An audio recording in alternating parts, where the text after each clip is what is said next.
So look at into question number 17। ये भी काफ़ी अच्छा क्वेश्चन है। तो यहाँ पर डिफरेंशियल इक्वेशन और आपका कोऑर्डिनेट्स का कॉम्बिनेशन है, दोनों का कॉम्बिनेशन करने के बाद आपके पास ये क्वेश्चन आपको दिया गया है। तो काफ़ी अच्छा क्वेश्चन है, बोर्ड प्रोस्पेक्टिव से भी काफ़ी इंपॉर्टेंट क्वेश्चन है ये। और अगर आप देखते हैं कोई भी कॉम्पिटिटिव एग्जाम या जेई अगर आप लेते हैं, then this can be possible question which can be asked in your examination, क्योंकि वो चेक कर लेते हैं एक ही क्वेश्चन से आपका 2-3 कॉन्सेप्ट आपका चेक कर लेते हैं। तो यहाँ पर आपका 2 कॉन्सेप्ट है, यहाँ पर आपका कोऑर्डिनेट भी है और आपका डिफरेंशियल इक्वेशन है। तो यहाँ पर आपका डिफरेंशिएशन चेक हो गया, इंटीग्रेशन चेक हो गया, ठीक है। ओके, आपको डिफरेंशियल इक्वेशन आता है कि नहीं आता, आपका कोऑर्डिनेट अच्छा है कि नहीं अच्छा। तो ऐसा क्वेश्चन बनता है। तो क्वेश्चन को देखते हैं कैसा है क्वेश्चन। तो find the equation of the curve passing through point, है ना। So first of all you have to draw a coordinate, है ना। समझने के लिए you have to draw it in the rough column, okay, और you can draw it in the fair column, okay, it's not an issue, okay. तो find the equation of the curve passing through point 0,2, है ना। तो देखिए आपका 0 ये हो गया और ये हो गया 1, ये 2, तो ये हो गया 0,2, एक ये कोऑर्डिनेट दिया हुआ है। Find the equation of the curve passing through, तो आपके पास कोई भी कर्व है, ये 0,2 से पास कर रहा है, ठीक है। Given that the sum of the coordinate, है ना। तो गिवन आपको यहां से क्वेश्चन स्टार्ट है, given that the sum of the coordinates. तो कोऑर्डिनेट्स आपका क्या है, एक कोऑर्डिनेट x है ना, और दूसरा कोऑर्डिनेट y। तो यहाँ पे sum of the coordinates at any point, है ना, किसी भी पॉइंट पे, ये x, y है, okay, on the curve exceeding the magnitude of the slope, है ना, exceeding the magnitude of the slope. तो आपका जो स्लोप है, मैंने आपको पहले ही पता रखा है कि m is your slope, m is your slope, लेकिन यहाँ डिफरेंशियल इक्वेशन में स्लोप क्या आपका dy by dx। तो यहाँ पर दिया हुआ है dy by dx। तो यहाँ पर दिया हुआ है sum of the coordinate of any point of the curve exceeding the magnitude of the slope of the tangent, है ना। तो आपका जो ये जो सम है कोऑर्डिनेट का, है ना, वो क्या कर रहा है, eight any point of the curve exceeding the magnitude of the slope, ये स्लोप से कितना अधिक है, बाई 5, है ना, तो +5। समझ में आ रहा है। बीच में कुछ कुछ दिया रहता था कि आप क्वेश्चन को और अच्छे से समझे, लेकिन ये बेसिक अंडरस्टैंडिंग यही था कि sum of the coordinates at any point on the curve exceeds the magnitude of the slope, है ना, बाय 5, है ना, of the tangent of the curve at any point, ठीक, ओके। तो यहाँ पर आप सबसे पहले क्या करेंगे, dy by dx को लिख लीजिए, है ना, और minus p of y, so it is minus y is equal to x minus 5, ठीक है। तो सबसे पहले आप इंटीग्रेटिंग फैक्टर निकालेंगे। So integrating factor is equal to e raise to the power minus integration of minus dx, -1 है तो minus बाहर निकाल दिया, तो e raise to the power minus x is your integrating factor. तो आप लिख सकते हैं y into integrating factor, so y into e raised to the power x is equal to, है ना, q into integrating factor, that is x minus 5 into e raised to the power minus x integration dx plus c। तो ये आपका general solution आ गया, है ना। इसको हम सिर्फ सॉल्व करना बाकी रहा है, e raised to the power minus x, ठीक है। तो इसको जो आप इंटीग्रेट कीजिएगा तो x minus 5 integration of e raised to the power minus x dx minus integration of d by dx of x minus 5, ठीक है, integration of e raised to the power minus x dx plus c, ठीक है।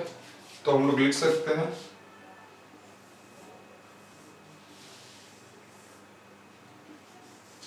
y into E raise to the power minus x is equal to, ये देखिए e raise to the power minus x का integration होता है minus sign लग जाता है ना, तो minus x minus 5 e raised to the power minus x, okay, minus differentiation of x minus 5 is 1 है ना, तो integration of e raised to the power minus x is minus e raised to the power minus e raised to the power minus x dx plus c, तो minus minus क्या हो गया आपका plus हो गया, ओके। सो अब इसको again y into E raise to the power minus x is equal to minus of x minus 5 e raise to the power minus x minus e raise to the power minus x plus c, ठीक है। तो e raise to the power minus x से सबको divide कर देते हैं, सो हमारे पास क्या होगा y is equal to minus x minus 5 minus 1 plus c by e raise to the power minus x, तो ऊपर आ जाएगा तो e raise to the power x हो जाएगा, ठीक है। ये ब्रैकेट अगर हटाते हैं तो माइनस एक्स हो जाएगा और ये हो जाएगा आपका प्लस 5, है ना। So y is equal to minus x plus 4 plus c into E raise to the power minus x is your general solution. यहाँ पर आप 0,2 पे आपको निकालना है, 0,2 पे, तो y का वैल्यू यहाँ पर क्या हो जाएगा 2 हो जाएगा, is equal to 0 plus 4 plus c into E raise to the power 0 that is equal to 1, तो हमारा c क्या आ गया दैट इज इक्वल टू -2, तो यहाँ पर आप -2 पुट कर दीजिए, है ना। तो आपका आंसर है y is equal to minus x plus 4 minus 2 into E raise to the power minus X, okay. So this is your final particular solution for the given question number 17. I hope you have understood this question number 17. So thank you very much. Have a nice day.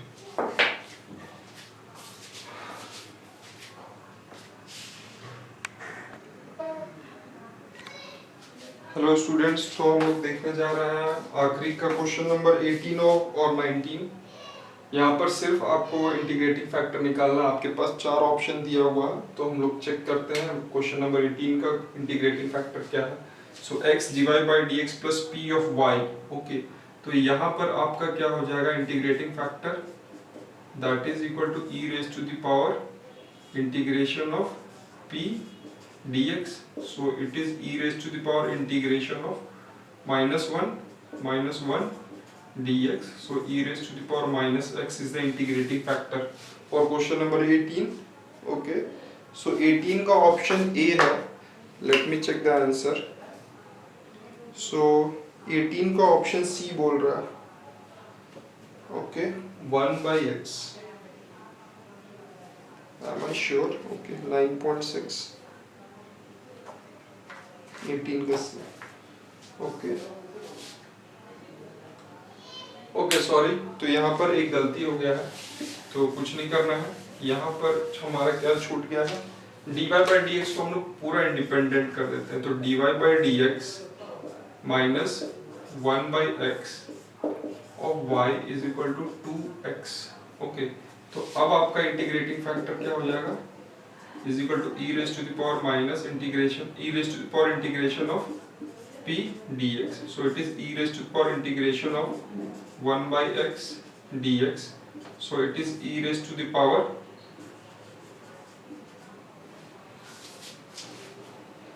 One by x का क्या होता है log of x.